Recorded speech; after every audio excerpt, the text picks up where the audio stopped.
Jean-Luc Antoine Pierre Mélenchon, né le 19 août 1951 à Tanger au Maroc, est un homme politique français connu pour ses idées de gauche et sa direction de la France insoumise, LFI, depuis 2016. La plus grande tristesse de sa vie, comme il l'a suggéré dans des écrits personnels et des interviews, a probablement été la séparation de ses parents, Georges Mélenchon et Jeannine Bayona, alors qu'il était enfant.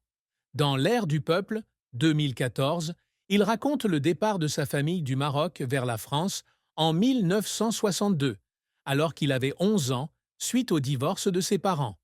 Il a grandi principalement avec sa mère, institutrice d'école primaire d'origine espagnole et sicilienne, tandis que son père, employé des postes, s'est éloigné.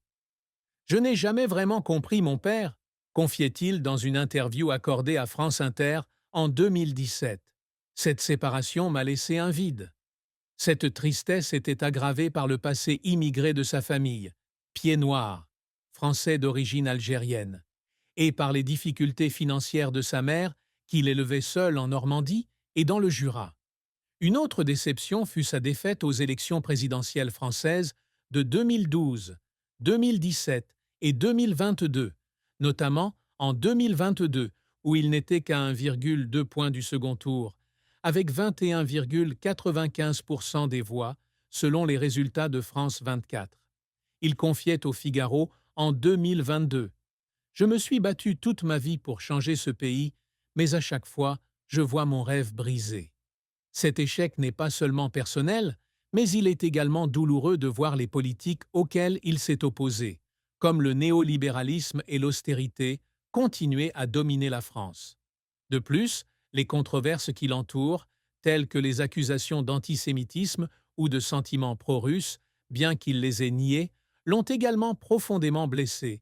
Comme il l'a écrit sur son blog personnel en 2023, « Je suis sali par des mensonges, mais je ne les laisserai pas me vaincre. » Les pertes personnelles, les échecs politiques et la pression publique ont façonné un Mélenchon à la fois inébranlable et vulnérable. La carrière politique de Jean-Luc Mélenchon s'est étendue sur plus de 4 décennies, d'étudiant en philosophie à leader de l'un des mouvements de gauche les plus importants de France.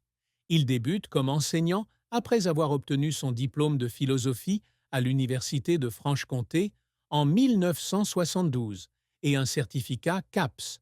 Il rejoint le Parti socialiste, PS, en 1976, s'inscrivant ainsi dans la gauche social-démocrate.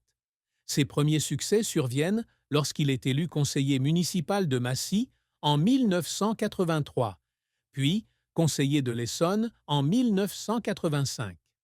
En 1986, à 35 ans, il devient le plus jeune sénateur de France, représentant l'Essonne, et est réélu en 1995 et 1996, 2004. Son rôle de ministre de la formation professionnelle de 2000 à 2002 sous le Premier ministre Lionel Jospin constitue l'apogée de l'ère PS, lorsqu'il milite pour des réformes de l'enseignement professionnel afin de soutenir la classe ouvrière. En 2008, mécontent de l'orientation centriste du PS, Mélenchon quitte le parti pour fonder le parti de gauche. Il est devenu député européen en 2009 et 2014, représentant le sud-ouest de la France, où il a lutté contre les politiques d'austérité de l'UE. En 2016, il fonde la France insoumise, LFI, un mouvement populiste de gauche inspiré par Jean Jaurès et le républicanisme social. LFI a connu un grand succès en obtenant 19,6% des voix à l'élection présidentielle de 2017 et 21,95% en 2022, devenant ainsi le candidat de gauche le plus fort. Il a également conduit la coalition NUPES, Nouvelle Alliance populaire écologique et sociale, à la deuxième place des élections législatives de 2022, renforçant la position de LFI à l'Assemblée nationale. Des livres comme L'avenir en commun, 2016, et L'Air du peuple, 2014, ont inspiré des millions de personnes avec des programmes axés sur la justice sociale, la transition écologique et la sixième République. Cependant, La carrière de Mélenchon n'a pas été sans revers. L'élection présidentielle de 2012, avec la coalition du Front de gauche, n'a recueilli que 11,1% des voix, se classant quatrième, moins que prévu. En 2017 et 2022, il a été éliminé au premier tour, malgré un rapprochement de plus en plus marqué vers le deuxième tour. Son départ du PS en 2008 a été critiqué comme une trahison par certains anciens alliés comme Benoît Hamon, et LFI a subi des divisions internes, comme la démission d'Adrien Quatennens en 2022 à la suite d'un scandale de violence conjugale, qui a terni l'image du parti. Il a également été critiqué pour son style de débat, qualifié de populiste par Slate et de presque xénophobe par Dominique Régnier, bien qu'il ait nié ces accusations. Un revers personnel est survenu lorsqu'il a été condamné à une amende de 2000 € en 2019 pour avoir résisté à la police lors d'une perquisition au siège de LFI, un événement qui lui a valu une attaque médiatique féroce.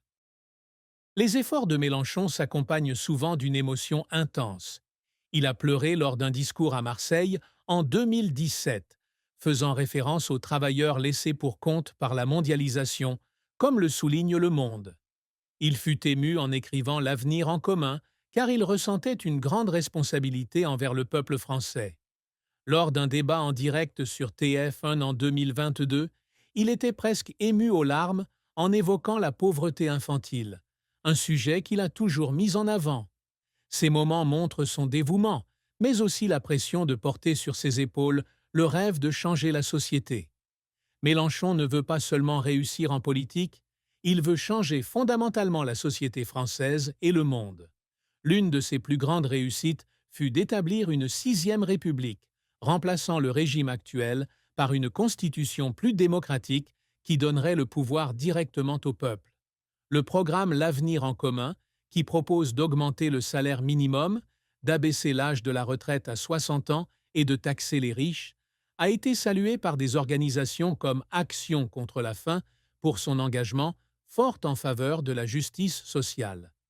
Il aspire également à mettre l'écologie au centre de la politique, avec des projets de transition énergétique et d'économie marine, comme il l'a souligné dans sa campagne de 2017. Il a tenté d'être la voix du peuple, inspiré par la philosophe populiste de gauche, Chantal Mouffe. La transformation de LFI d'un petit mouvement en force politique majeure, avec 21,95% des voix en 2022, est un succès majeur. Il a voulu laisser un héritage par l'écriture, plus de 20 livres de Qu'ils s'en aillent tous, 2010, à l'Armée populaire de libération, 2021, est un outil de diffusion d'idées. Il était fier d'avoir été nommé grand officier de l'Ordre du Mérite d'Argentine en 2017 pour s'être opposé à la dictature militaire dans son pays dans sa jeunesse. Son plus grand accomplissement est peut-être sa capacité à inspirer la jeune génération, comme il l'a déclaré à France Info en 2023. Je veux que les jeunes voient qu'ils peuvent changer le monde, comme je l'ai essayé toute ma vie. Jean-Luc Mélenchon a épousé Bernadette Abriel en 1972, 3 ans après leur rencontre à l'Université de Franche-Comté. Ils ont eu une fille, Marilyn Mélenchon, née en 1974. Bernadette était gardienne d'école et leur relation s'est initialement construite sur des idéaux communs de justice sociale. Cependant, le mariage a été rompu en 1994, après plus de 20 ans de mariage. Dans Le choix de l'insoumission, 2016, il suggère que les pressions des carrières politiques et les différences personnelles les ont éloignés. « Je ne suis pas un mari parfait », a-t-il déclaré lors du gala 2025. « Je vis pour des idéaux et cela me fait parfois oublier ma famille. » Le plus grand chagrin amoureux de Mélenchon fut cette rupture, notamment parce qu'elle toucha Marilyn, alors âgée de 20 ans. Il parle rarement de sa vie personnelle, mais dans une rare interview avec Closer en 2018, il a admis « Je regrette de ne pas avoir passé assez de temps avec ma fille quand elle était jeune. » Après le divorce, il ne s'est pas remarié et est resté célibataire, se concentrant sur la politique. Bien qu'il n'y ait pas eu de rupture publique majeure, La pression de la célébrité et des controverses, comme son attitude présumée envers les médias, ont peut-être rendu difficile pour lui de nouer de nouvelles relations. Marilyn, qui travaille désormais dans le secteur culturel, est une source de grande fierté et il tente de compenser en soutenant sa carrière. Jean-Luc Mélenchon déclare son patrimoine depuis 2013 conformément aux obligations de transparence françaises. Selon France 24, en 2013, il possédait un appartement de 3 chambres dans le 10e arrondissement de Paris, valant environ 837 000 € à l'époque, et une maison de campagne près de Montargis, dans le Loiret, valant 190 000 €. D'ici 2022, Connexion France estime son patrimoine à environ 1,4 million d'euros, son appartement parisien valant désormais 1,2 million d'euros et ses comptes d'épargne valant environ 95 000 €. Il a une dette de 100 000 € sur son prêt immobilier. Sa fortune totale pourrait s'élever à environ 1 à 2 millions d'euros d'ici 2025, en fonction de son salaire parlementaire, environ 7 000 € par mois, et des revenus de ses livres. S'il était plus créatif, Mélenchon pourrait posséder un petit appartement à Besançon, 300 000 €, pour se reposer, et une collection de vieux livres de philosophie valant 50 000 € en termes culturels. Il peut conduire une Peugeot 508, 40 000 €, ce qui correspond à son image modeste. Il pourrait investir dans une œuvre caritative éducative pour les enfants immigrés, 200 000 €, reflétant ses idéaux. Sa fortune n'est pas somptueuse, conformément à l'idéologie de gauche, mais suffisante pour vivre confortablement à 73 ans.